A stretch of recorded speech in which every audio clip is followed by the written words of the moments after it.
Chapter 17. Following a night spent in a nearby motel, Malou, Damianos and the 3 children boarded the cruiser once again. Stefano, Gabby and Daniel were apprehensive. They knew where they were going to end their journey, and they didn't know how they were going to return to the time when their dad had lived in Key West. 25 years separated them from the present and the time at which their father had lived in that city. Malou had told them that Fabio and their dad had rented a small apartment before they were due to begin their training as US Navy officers. And that's all they knew, or all their mother could remember at this point. As they climbed the few steps separating them from the pier and the boat, Gabby took her cell phone out of her bag. She looked at it for a moment and was intrigued by the fact that none of her friends had left text messages or emails since they left the house. It was a puzzle to her because she knew that although they had left a few days ago and had returned to that time frame, the phone should have rung by this time. "Have you checked your phone?" she asked Daniel once they were on deck. "Yeah, I did last night, but nothing doing. It was dead as if someone had taken the SIM card out of it," he said, taking the cell out of his jeans pocket. "Same here," Gabby agreed, turning to Stefano. "What about yours? Have you gotten any texts or messages?" "I wouldn't know. I left mine behind since I gathered that we were not going to be able to use it if we went back to a time it had not been invented yet."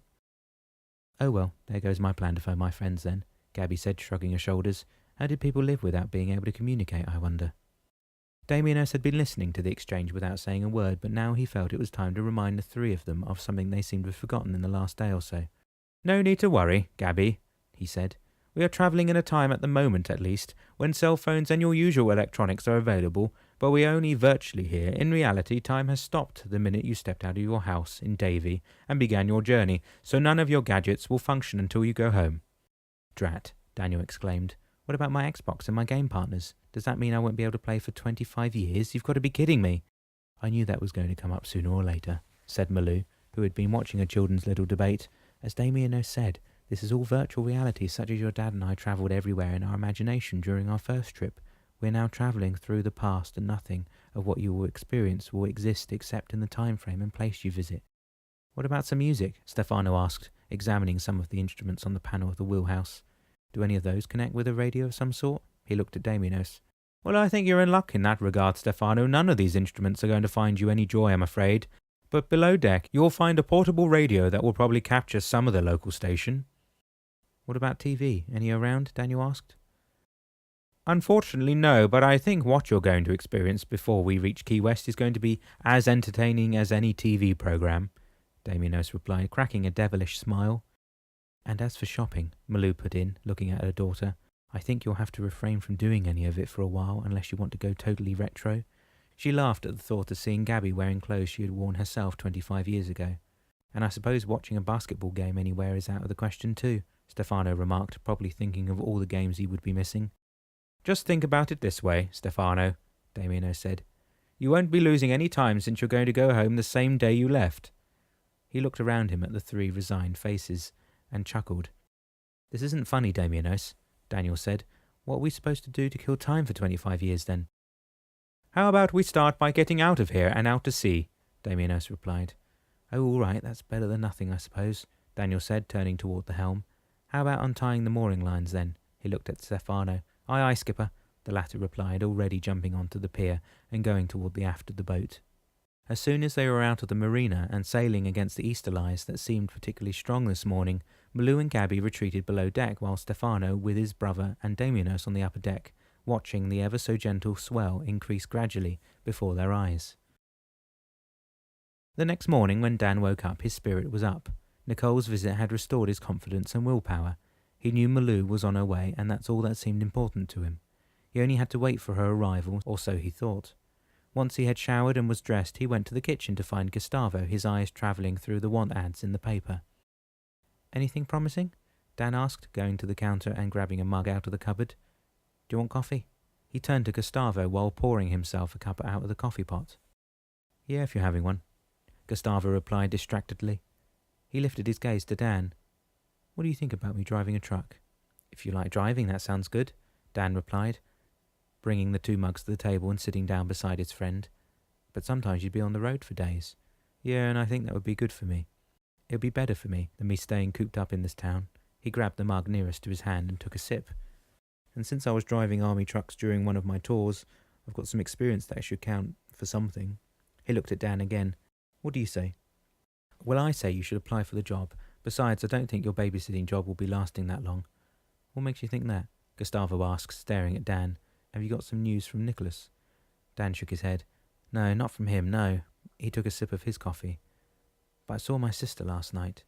You did? Gustavo interrupted, eyebrows raised. You mean in a dream like? No, not a dream. At least I don't think it was a dream. She appeared to me when I touched my amulet. He looked down at his dream catcher. And she told me my wife will find me, so I don't think it'll be long before I lift off into my future. That's great news, Gustavo said, grinning. But she didn't say when, or did she? No, but I've got this feeling that it's going to happen in the very near future. He drank some more coffee, so if you want to apply for that trucking job, you go right ahead. Gustavo got to his feet. How about breakfast while you're still here, then? He laughed and went to the stove. Bacon and eggs okay with you? He asked, getting the skillet out of the drawer. Sounds great, Dan said, getting up himself and going to the fridge to fetch the Aiken and bacon packet. An hour after they had left Hollywood Beach, the wind had increased and the waves were starting to lap the boat up to the railings. Damianos had taken the helm out of Daniel's hands and had urged both brothers to go below deck. He looked at the instrument panels. He knew a storm was coming, but the force of the wind and the swirl of green showing on the screen now were indicative of something much worse. A hurricane, perhaps? That's not fair, he said, raising his eyes to the sky. You know I don't like water, he shouted, yet there wasn't a trace of anger in his words. When he returned his attention to the steering of the vessel, Damien and Salangi appeared, both standing on the bow of the cruiser. Let go of the helm, Damianos, Damien hollered above the noise of the enraged ocean waves. It's time to get you and the souls in your charge to a time when the calm of the seas would have returned to a tranquil past. Do they know? Damianos asked, letting go of the helm as requested. No, they don't, Salangi said, seemingly unaffected by the howling wind and pelting rain that had started to lash the vessel mercilessly. And with these words the two angels disappeared. Damianos shook his head. He knew this was going to be a rough ride, but didn't want to worry the little family below deck unduly. He rushed down the few steps and yelled, Come on, we've got to get out of this storm. Already huddled under the table or lying on the floor, the four of them looked at Damianos, terror in their eyes. You mean this hurricane, don't you? Daniel countered, getting out from under the table. Where or how are you planning to get us out of here? We're in the middle of the ocean, bobbing up like a nutshell, Stefano argued while helping his mother to her feet.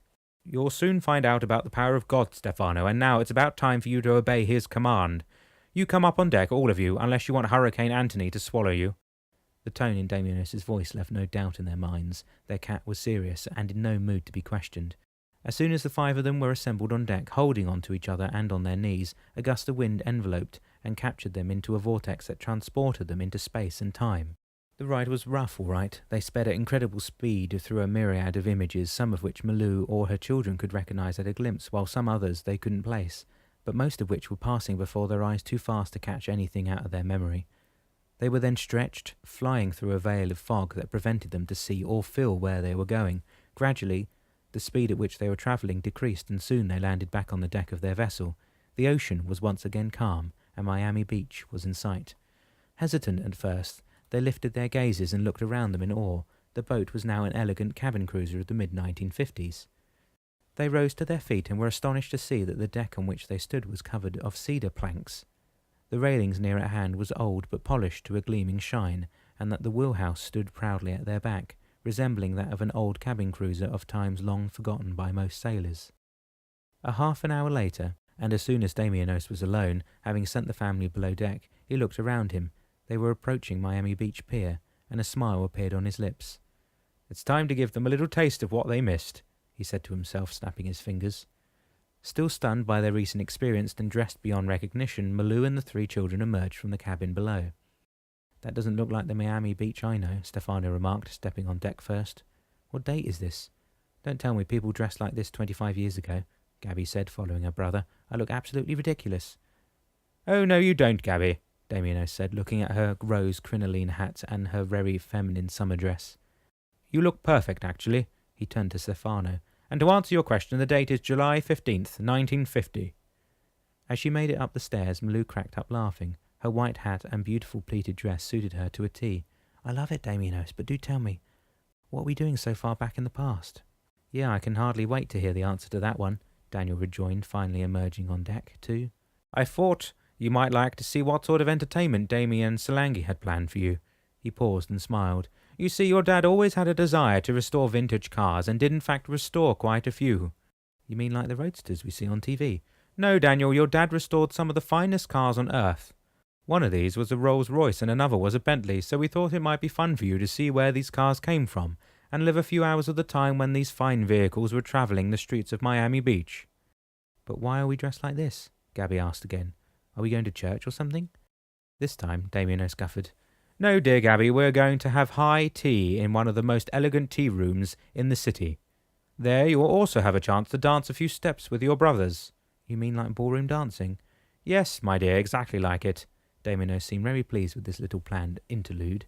You three needed to realize there is life beyond electronic games, computers and cell phones, and I thought in order for you to reconnect with your dad when you find him, it would be good to visit an era that your dad could only imagine when he restored those cars.